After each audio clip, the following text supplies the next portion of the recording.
Welcome to part two of the Consumer Travel Marketing Masterclass series. Last week, we covered some of the basics, which platforms to utilize, looking back before looking forward with your plans, and a technique to build effective messaging platforms for your ideal customer profiles using the Story Brand 7-step framework. So today, we're going to take it a step further. But before we dive in, I want to take a few minutes to cover a topic that I should have covered last time around, and it's the importance of your brand. The best laid plans to build an effective consumer travel marketing strategy can often fail if the health of your brand is poor. All of that and much more coming up next on the Travel Insights podcast, powered by Battleface.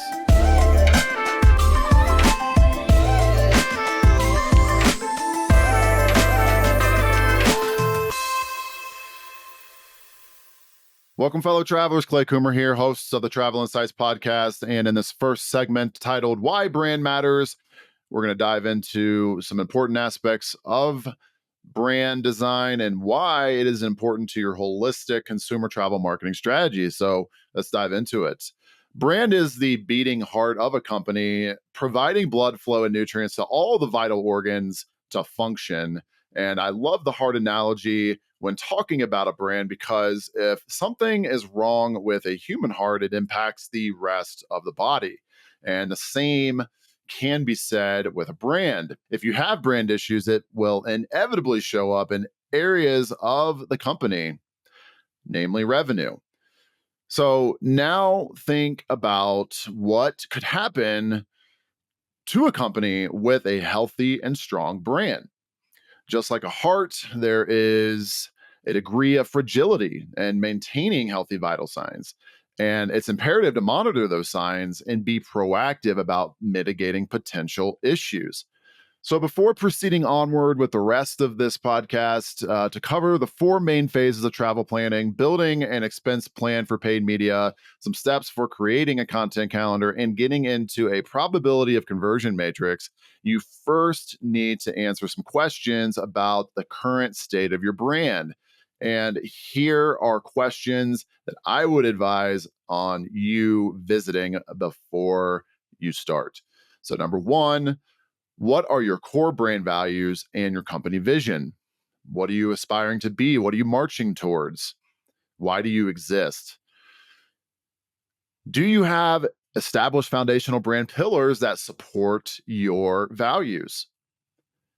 Do you have brand positioning statements derived from your brand pillars? Can you articulate what problems your brand solves for?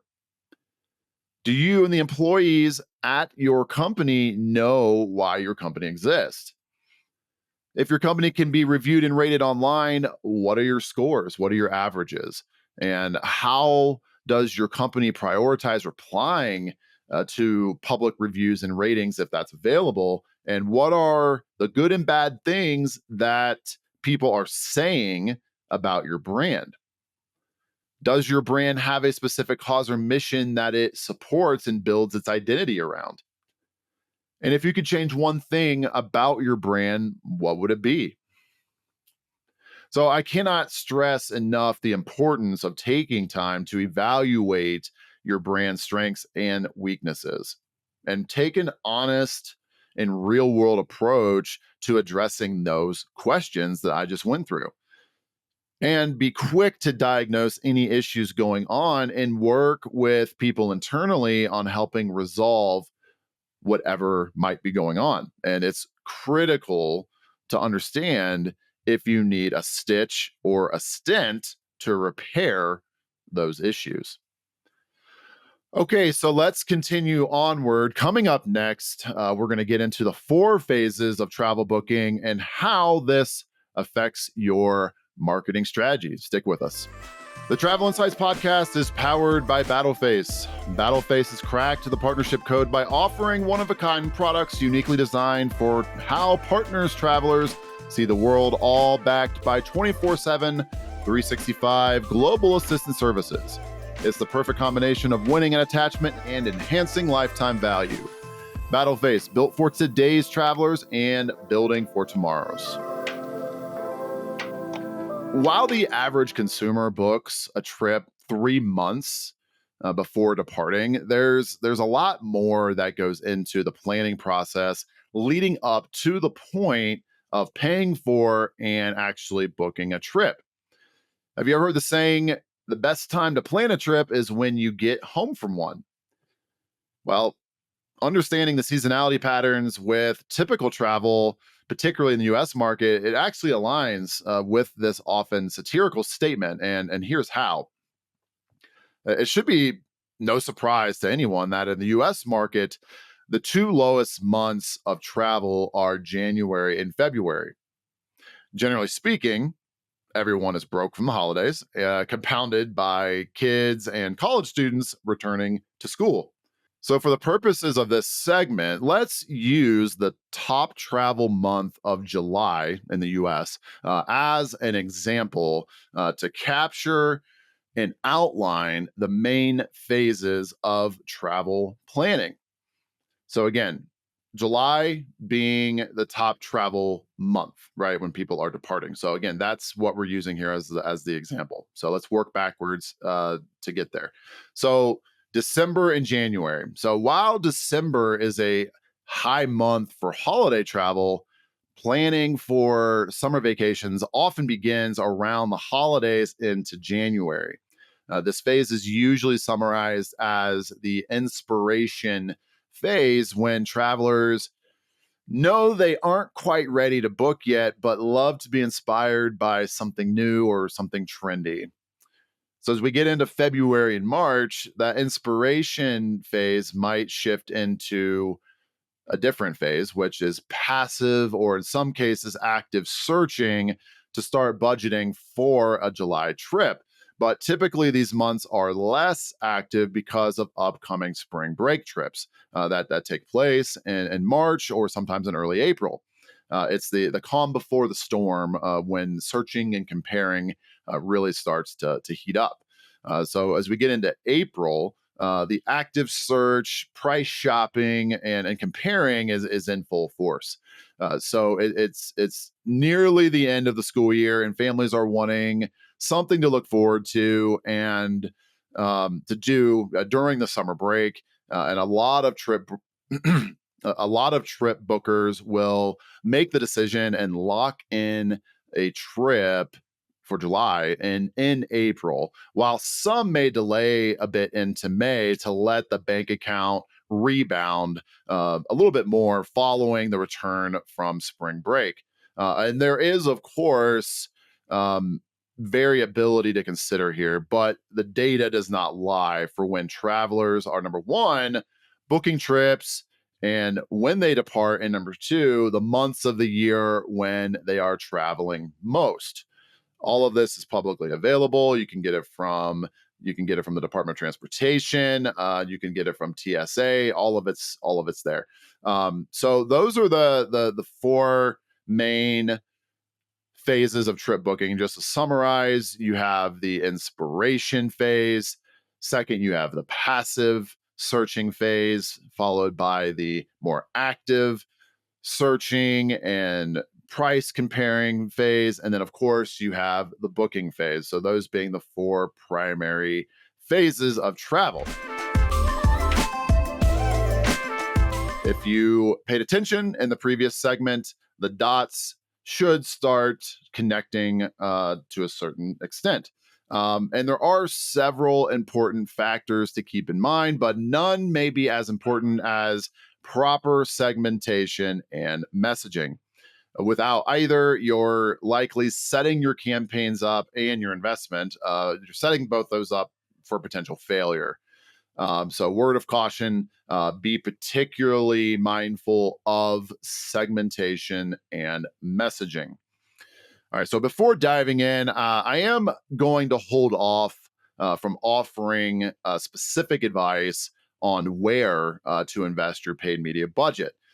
There are so many options available, and I can assure you they'll all gladly take your money. Um, and I could tell you, where I used to invest consumer marketing paid media dollars and call out the ones that worked well for me. But again, a lot has changed since I ran my last consumer travel campaign, and I do not want to give bad advice on where to spend. Again, with the myriad of options that exist. Um, you should know where your travelers or where your consumers spend the majority of their time. And of course, you want to be present there, keeping your brand present in those spaces.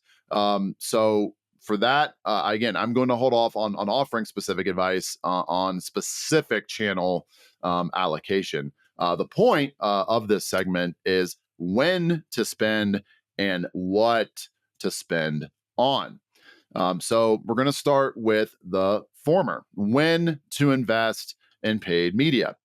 So whether it's selling travel insurance or trip packages for consumers to buy, the end goal is pretty simple, right? It's the consumer chooses your brand to buy from when it's time to make a purchase decision.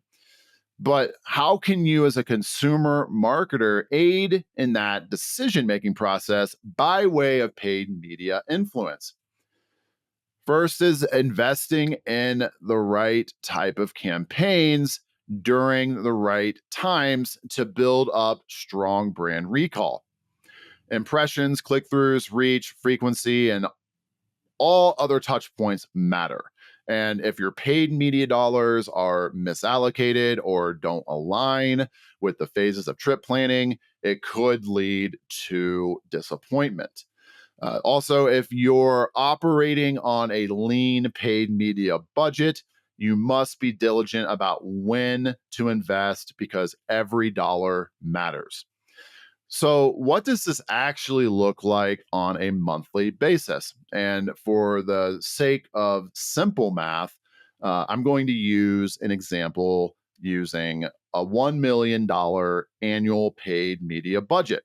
And just as a quick note, um, spreading $1 million out equally over 12 months is $83,333 per month.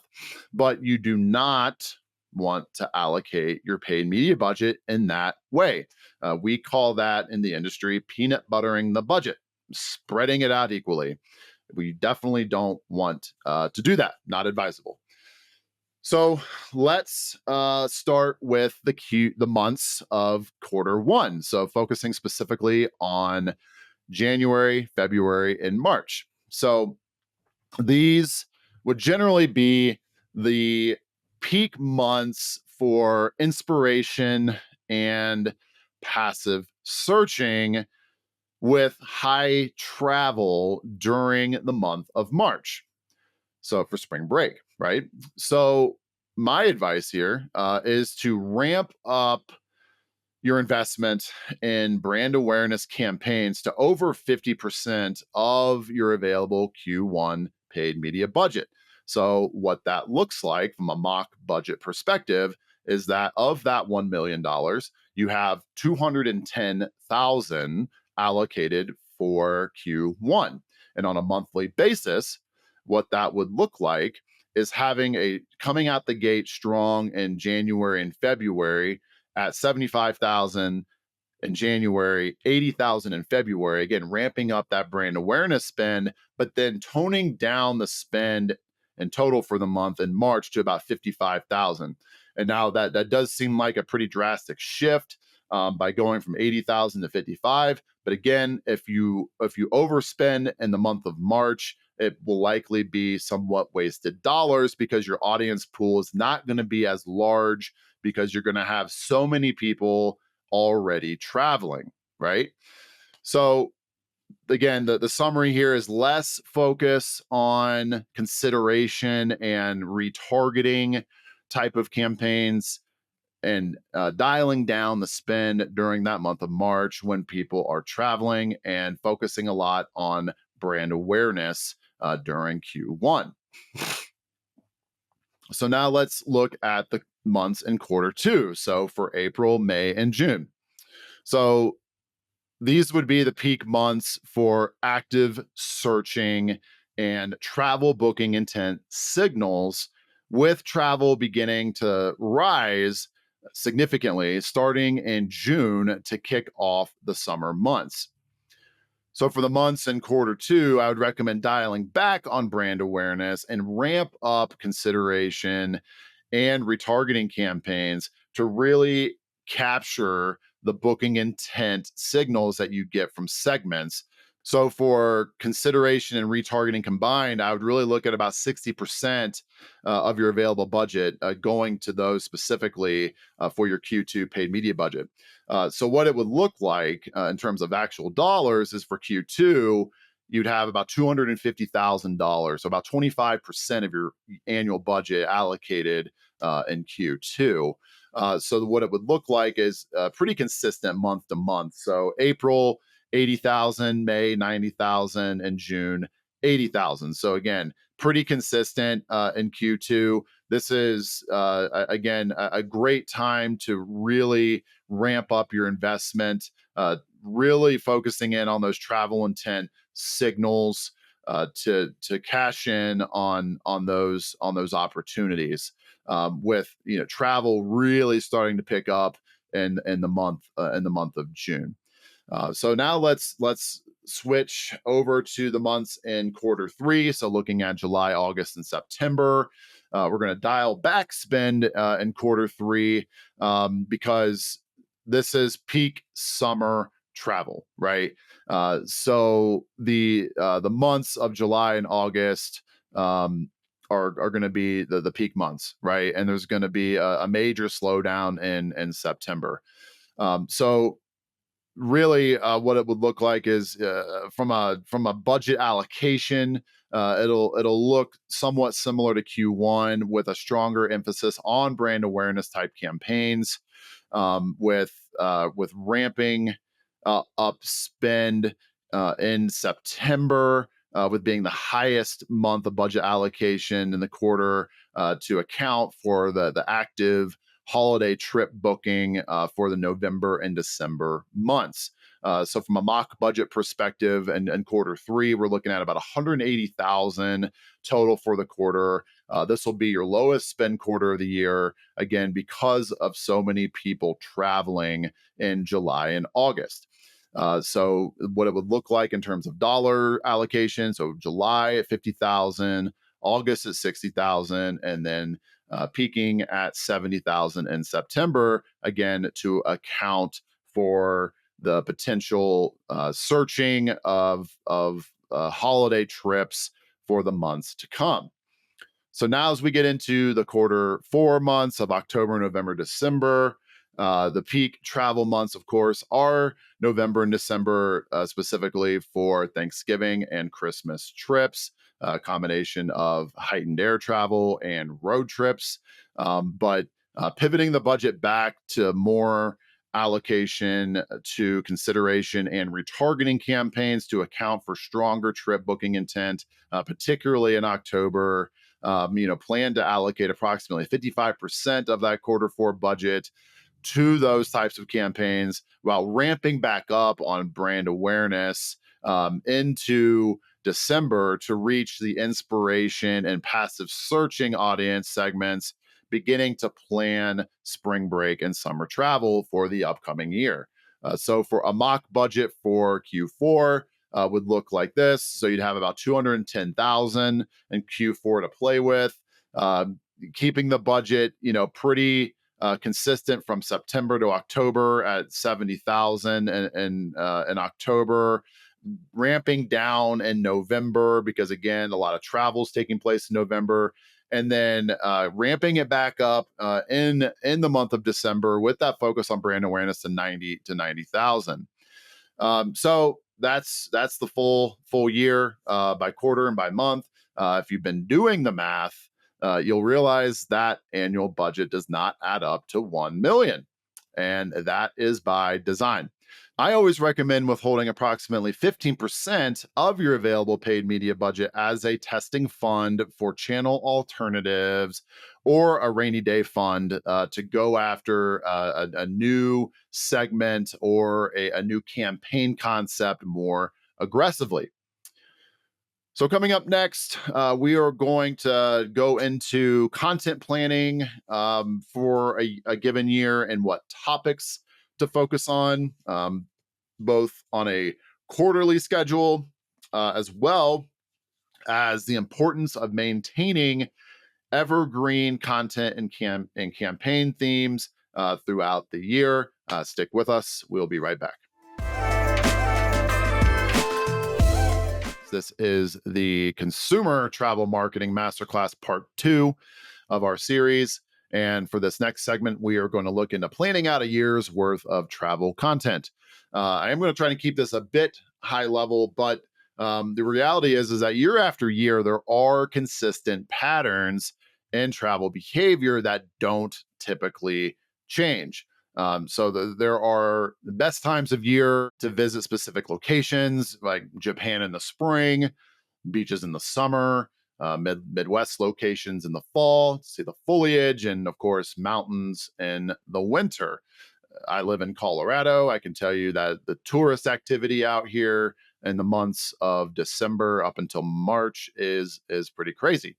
All of which can be and should be planned out in an organized content editorial type of calendar. What is also consistent year after year in the world of travel are topics, right? That you'll generally see widely covered by travel companies or media companies, Weather Channel, for example.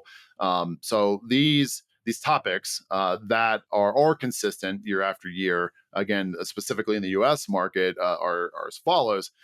First, you have wave season, which is a time of year when cruise lines will offer the most significant discounted plan or the most significantly discounted cruise options, usually between January and March. You, of course, have spring break travel in the US, as we've talked about. This always falls in late March or early April, regardless if you have a traditional school calendar or a balanced calendar. This is ordinarily when K through 12 and colleges will have a break. So, as you start to get into the summer travel months, we of course have touched on that this is the busiest time of year for travel, with trips happening between late May into early August. Now, the other thing that kind of goes on right around, I want to say it's May or June, up until all the way until November, is hurricane season. Hurricane season is an interesting one. It is obviously well tracked by NOAA, but also too in recent years we've seen hurricanes not just intensify in strength and by the category and the level of destruction that they cause, but also in the number of hurricanes that happen.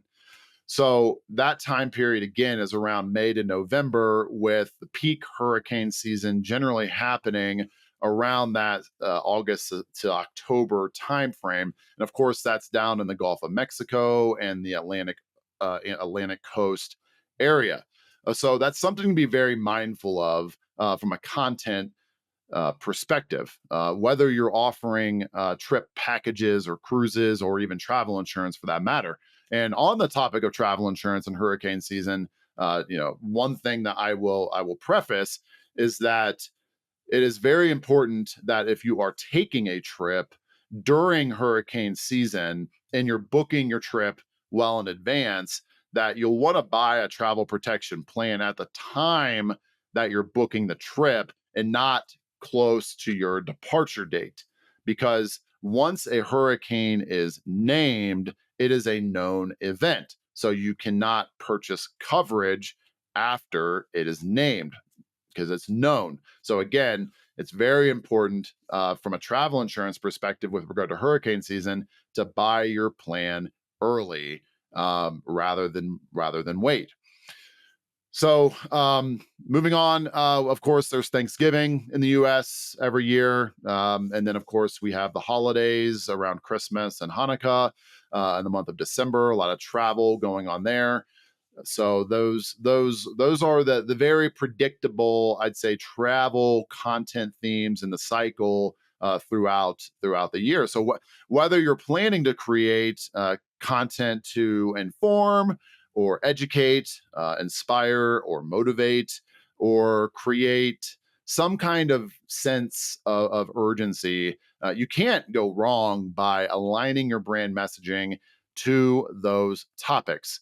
But do not forget about a consistent and always on brand message playing in the background. So, going back to part one of this series, be mindful of the problems your customers face and how you can act as a guide to call them to action to help them solve their problems. And as a reminder, your customers are the heroes in their own stories. You, the brand, should not position yourself as a hero, but you are a counterpart to help be a guide to help solve them and lift them up in their hero status. So play that type of message on repeat across multiple distribution channels to enhance recall when the time is right for them to book a trip or buy a travel insurance plan.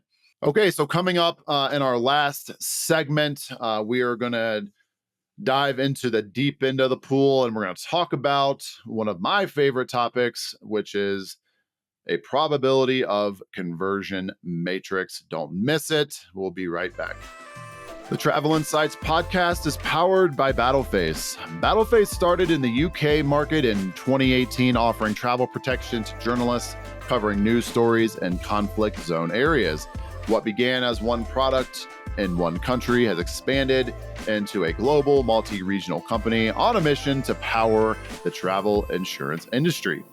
Battleface, built for today's travelers and building for tomorrow's. Welcome back. Clay Coomer here, host of the Travel Insights podcast, powered by Battleface. And in this last segment of the podcast, we're going to dive into how to use a probability of conversion matrix to help you win at efficiency and in performance marketing. So admittedly, I had to wipe the dust off of this one to a certain extent. It's been a while since I've last leveraged this type of approach in consumer travel marketing. But from my experience, this is a tool to not only help you optimize your campaigns, but also advance your marketing career if it's used the right way. And I saved it for last because it is the most advanced topic that we'll cover in this series. And it will only make sense to use after you've launched paid media campaigns and have a couple of months of data to use for the matrix. And I have to give credit where credit is due. I did learn this technique from a former boss of mine at Seven Corners, Chief Marketing Officer Greg Jung. He had the foresight to bring in economist from his alma mater at Purdue University to help us with efficiency. And this was the output that greatly helped us and a tool that I've continued to use throughout my consumer travel marketing career. So let's dive into it. And the first place you'll need to start, again, after you have performance data to use, is gathering KPI within an Excel table. So the rows should be the channels which you have focused your efforts on. So whether it's paid search, paid social, influencers, affiliates, or organic search, for each of those channels, there's going to be metrics and data available that you'll want to use. So for the columns, will be the KPI that you're gathering for each channel. So including things like impressions, clicks, click through rate, website traffic, whether that's unique users or sessions, number of conversions, revenue attributed to the campaigns, total cost for each, conversion rate, average revenue per conversion. Um, then you're going to want to look at cost per acquisition or CPA. And then you'll want to look at return on effort, or as some refer to it as ROAS, return on ad spend. I like to use return on effort because, if you look at organic search or, influencers, for example, not technically ad spend per se. So that's why I like to use the word effort, because there's effort that's involved. So for CPA, cost per acquisition, you're looking at total cost divided by the number of conversions. And for return on effort, you're looking at total cost divided by revenue. So once you have all the data in your table, you'll begin to see a clearer picture of which channels have been working the best. And to be fair, there are a number of ways to slice up this data. But the example that I'm giving here is to utilize it within a scatter diagram with a Y and X axis to determine the optimal channels to spend your time on. Naturally, you'll immediately want to focus your attention on your overall cost per acquisition and return on effort on a per channel and holistic basis. Those are obviously important measurables that I would never diminish under any circumstance. Plus, your CEO and CFO will inevitably care most about those two specific metrics, so you can answer the unavoidable ROI and efficiency questions that will come up. So you can create more than one scatter plot diagram using the KPI from the spreadsheet, and you can start with using both cost per acquisition and return on effort within the same graph. Now, both metrics are technically dependent variables, meaning both include two data points within an equation, and one is dependent on the other. But for the purposes of this exercise, it's essentially a non-factor to get where we're going. So for your Y vertical axis, you'll want to title it cost per acquisition in dollars. And you're going to want to start from the bottom at 0 and then go up to the highest dollar amount present that is within your data table. So if you have 0 up to $100 CPA, then that's what it should look like, broken out in increments of 10 or 20, whatever makes the most sense. So on your X or horizontal axis, you'll want to title that one ROE or return on effort.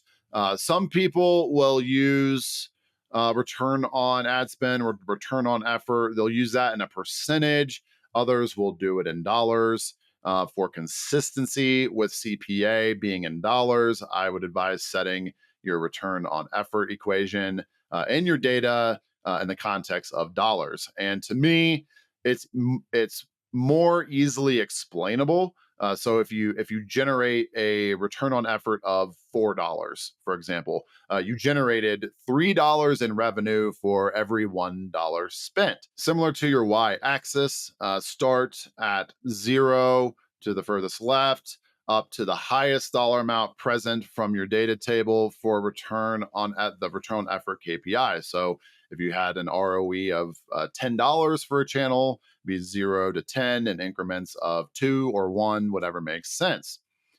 So once you have that set up, you can begin plotting your KPI within the graph using the CPA and ROE metrics from the data table. And you'll want to be sure to label each with the correct channel. And what you'll begin to see visually is channel variance. Some channels may have a low CPA and a low ROE, right? And if that is the case, you'll need to take your analysis a step further and look into the details of that specific channel. Perhaps there was a lower volume of spend and a lower value per conversion, right? If that's the case, you'll need to check your targeting. You could have an amazing channel lying in wait if you could figure out a strategy to maximize cart value without adversely impacting conversion. You also may have a channel or two with a low CPA and a high return on effort. So while on the surface, they may make you enthusiastic about ramping up the spend, you need to check to be sure your spend allocation isn't already tapped out from running high converting, retargeting, bottom funnel campaigns within that channel. That's a word of caution because if you try to increase your spend in retargeting, you may indirectly see a negative impact within the campaign by throwing off your frequency ratio, which is the impressions divided by reach. So that is something to be mindful of. And context is very important when looking at this analysis with an objective eye. You will likely see performance from top of funnel brand awareness campaigns at the CPA and ROE level. It might look poor. However, that does not mean you should stop those efforts. And here is what you do instead. This is my lovely cheat code here to help justify brand awareness spend. Open up your Google Search Console and run an analysis during the same time frame as your paid media data set that you just covered to build out that matrix, right? Focus only on brand search terms and look at the trends compared to the previous period and compared to the prior year. If you are seeing brand search growth by way of increased impressions or even better, increased clicks, that is a foolproof indicator that you're doing something right at the awareness level to get people to search for your brand in Google. And again, there are several different ways that you can slice this data up. Again, for example purposes, we obviously looked at cost per acquisition and return on effort, with those being critical KPI. But of course, there are influencing indicators, and you can create your own charts using those, right? So you could make one chart that has a y-axis of conversions and your x axis is sessions, right? You can slice it up in a number of different ways. One of the other variations of this that I would recommend doing, from a conversion rate perspective, is to have one axis be conversion rate and another one be customer customer acquisition, right? That way you can see the cost per acquisition and conversion rate in the same view, to really help tell a powerful story on probability of converting with how much it costs to get that conversion. Very, very powerful data, will really help you accelerate in your performance marketing. So that concludes the last segment here of the podcast. Stick with us. We're going to summarize everything we learned, and then we will send you on your way. Stick with us. We'll be right back. And we are going to quickly recap some of the main takeaways from the second part of our series of the Consumer Travel Marketing Masterclass. So, within this particular podcast, we started out with why brand matters, and we covered a series of questions that you'll want to answer regarding your brand before you really start to dive into some of the more tactical things to execute on a consumer travel marketing strategy. So, again, your brand is the heart of your company, and having a healthy heart, of course, will make everything else better. Love the heart analogy. We then covered the 4 phases of the consumer trip booking cycle. Again, a lot of seasonality here that really gets into inspiration, passive searching, active searching, comparing, price shopping, and of course, booking, and aligning your paid media strategy to those 4 phases. We covered a mock budget scenario using $1 million budget and how to allocate it throughout the year by quarter and by month. And of course, rule of thumb, retaining 15% of your budget as a rainy day fund for testing or allocating to new channels. Then we covered planning out a year's worth of travel content with some of the reoccurring themes that happen on an annual basis in the world of travel, with an emphasis on the US market.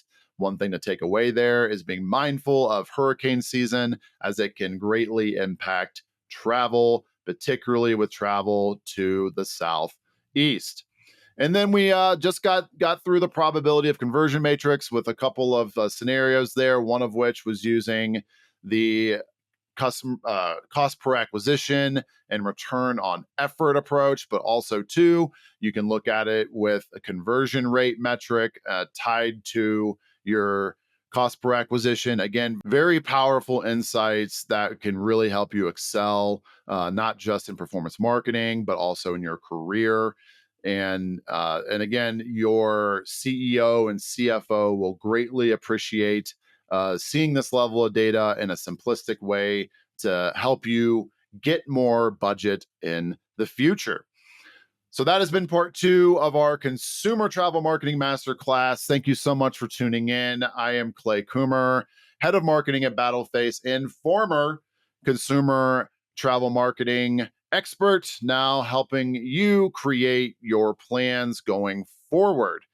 We'll see you again next time on the Travel Insights podcast, powered by Battleface. Thanks so much.